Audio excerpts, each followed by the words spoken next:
The first time I realized I had become invisible. It wasn't in some dramatic moment. No one pushed me. No one insulted me. No one said a cruel word.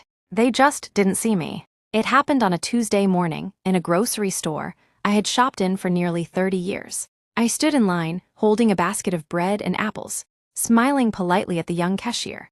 She looked past me, literally past me, to greet the woman behind me. Next, I blinked. I was standing right there. For a second, I thought maybe she hadn't noticed me, so I cleared my throat softly. She glanced at me, surprised, as if I had suddenly appeared out of thin air. "Oh, sorry," she said, not unkindly. "Just distracted, already halfway gone again." I paid, I left. I sat in my car with my hands on the steering wheel and felt something crack quietly inside my chest. That was the day I understood. I hadn't become old overnight, but somehow, overnight, I had stopped being visible. My name is Margaret Hale. I am 68 years old. And for a long time, I thought disappearing was just part of getting older. You fade. You step aside. You learn to take up less space. That's what I told myself. That's what the world seemed to expect. I wasn't always invisible. Once, I was the woman people noticed when I walked into a room, not because I was beautiful in some magazine way, but because I carried myself like I mattered. I taught high school English for 35 years. I raised 2 children on a teacher's salary after my husband left when I was 42. I stood in front of classrooms full of restless teenagers and made them listen. I paid my bills, I showed up, I lived. I mattered, or at least I thought I did.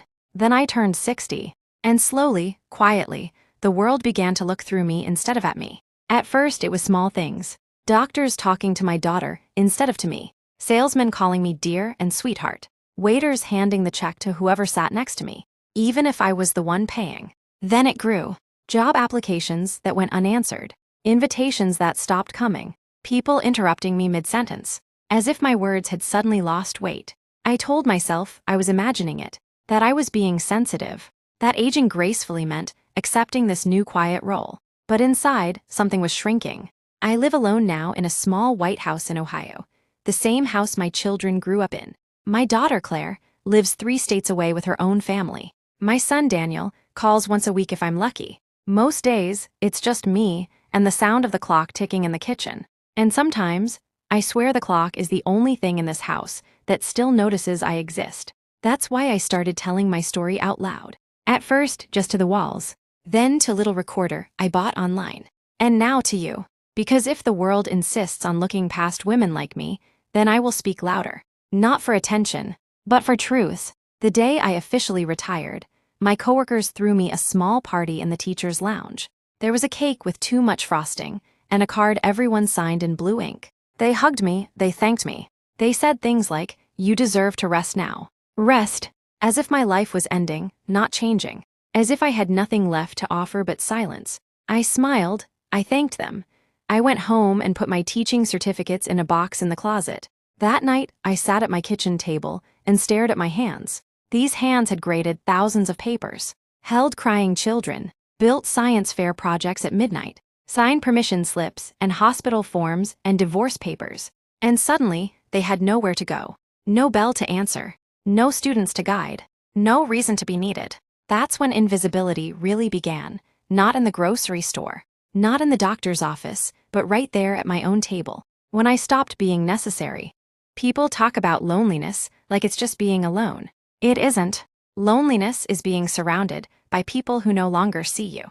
I felt it at church, where younger women gathered in circles that never quite opened for me. I felt it at family gatherings, where conversations floated above my head like balloons tied to someone else's hand. I felt it even with my children, who loved me deeply, but no longer needed me in the way they once had.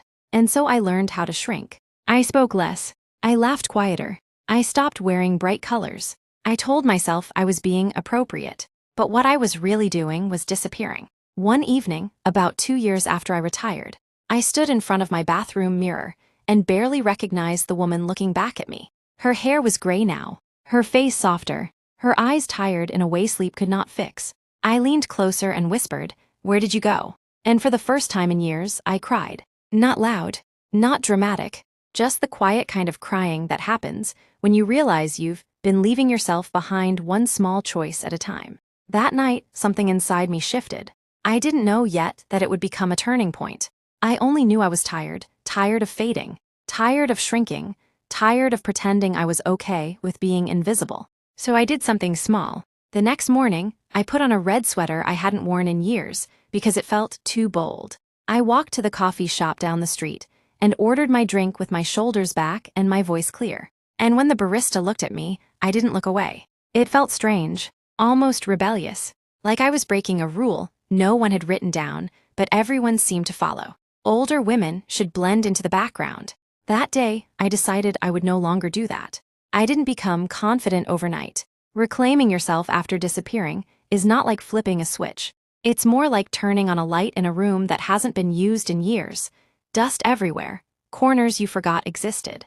Some days I still feel invisible. Some days I still get ignored. Some days I still sit in my quiet house and wonder if the world is moving on without me. But now, I no longer move out of its way. I write. I speak. I volunteer at the local library, reading to children who look at me like I matter, because to them, I do. I tell my story to anyone who will listen, and to those who won't. I tell it anyway. If you're listening to me right now and you're over 60, I want you to hear this. You are not done. You are not invisible. You are not finished being powerful. The world may have stopped looking, but that doesn't mean you stop shining. The moment that truly changed everything didn't happen in a big auditorium or on a stage. It happened in a waiting room, a narrow one, beige walls, old magazines stacked like forgotten promises. I had gone to renew my driver's license, something I had done for decades without thinking. But this time, the young clerk behind the counter barely looked up when I spoke. She handed me a form without meeting my eyes. She called me ma'am in a tone that felt more like dismissal than respect. And when I asked a simple question, she sighed, actually sighed, as if my existence were an inconvenience. I stood there holding that clipboard, feeling small again, invisible again. And suddenly, something inside me refused to sit back down. I'm sorry, I said, my voice steady but firm. Could you look at me when you speak to me? The room went quiet. She looked up, startled. Not angry, not defensive, just surprised, as if no one my age had ever asked to be seen before. I deserve the same respect as anyone else standing in this line. I added, and I won't apologize for taking up space. My heart was pounding, my hands were shaking, but I didn't step back. For the first time in years, I stepped forward. That moment didn't make me famous. It didn't go viral. No one applauded. But I walked out of that building taller than I had in a decade, because I finally understood something that should never have taken me 65 years to learn. Confidence doesn't come from being noticed. It comes from refusing to disappear. After that day, I started making small changes that felt enormous. I joined a public speaking group at the community center, even though I was the oldest person in the room. I volunteered to mentor young teachers who were just beginning the career I had once lived and breathed. I signed up for a writing workshop and shared stories I had kept locked inside for years. Some people were surprised. Some were uncomfortable. Some acted as if I were trying too hard. But most listened. And every time someone listened, I felt myself coming back to life. One afternoon, my granddaughter asked me, "Grandma, were you always this brave?" I laughed. No, sweetheart. I was always this strong. I just forgot. The world tells women a quiet lie as they age. It says your value fades with your beauty. Your voice softens with your wrinkles. Your dreams should shrink with your body. But the truth is this. A woman over 60 has survived heartbreak. She has buried people she loved. She has rebuilt herself more times than she can count. She carries wisdom that cannot be Googled, strength that cannot be taught, grace that only time can carve into a soul. And somehow, society still expects her to step aside. I refuse. These days, I still live in the same small white house. But it feels different now. The walls don't echo as loudly. The silence doesn't scare me anymore, because I fill my life with my own voice. I record my stories. I speak at local gatherings. I tell other women, you are not invisible. You've just been underestimated. And when I walk into a room now, I don't wait to be acknowledged. I acknowledge myself. Sometimes I think about that younger version of me, the woman standing in the grocery store line, wondering how she became unseen. I wish I could go back and place my hands on her shoulders and say, they don't see you because they forgot how to look at strength that doesn't sparkle. But you are still here, and one day, you will stop asking for permission to exist. Now, when people overlook me, I don't shrink. I rise. When they speak over me, I finish my sentence. When they assume I am done, I show them I am just beginning. Because I learned something precious after 60. Life does not end when youth fades. Life begins when fear does. Tonight, I sit in my living room with a cup of tea cooling beside me. The same clock ticking in the kitchen, but it doesn't sound lonely anymore. It sounds like time, precious, powerful time, still moving forward with me in it. I look at my reflection in the dark window, gray hair, soft lines, steady eyes, and for the first time in years, I don't mourn the woman I used to be. I honor the woman I became. Because I may have turned invisible to a world obsessed with youth, but I finally became visible to myself, and that changed everything. I am not fading, I am not finished. I am not done being seen. And if this is what 68 looks like, then let the world keep its illusions of youth. I choose truth, I choose courage, and I choose to stand, fully, fiercely, beautifully present for the rest of my days.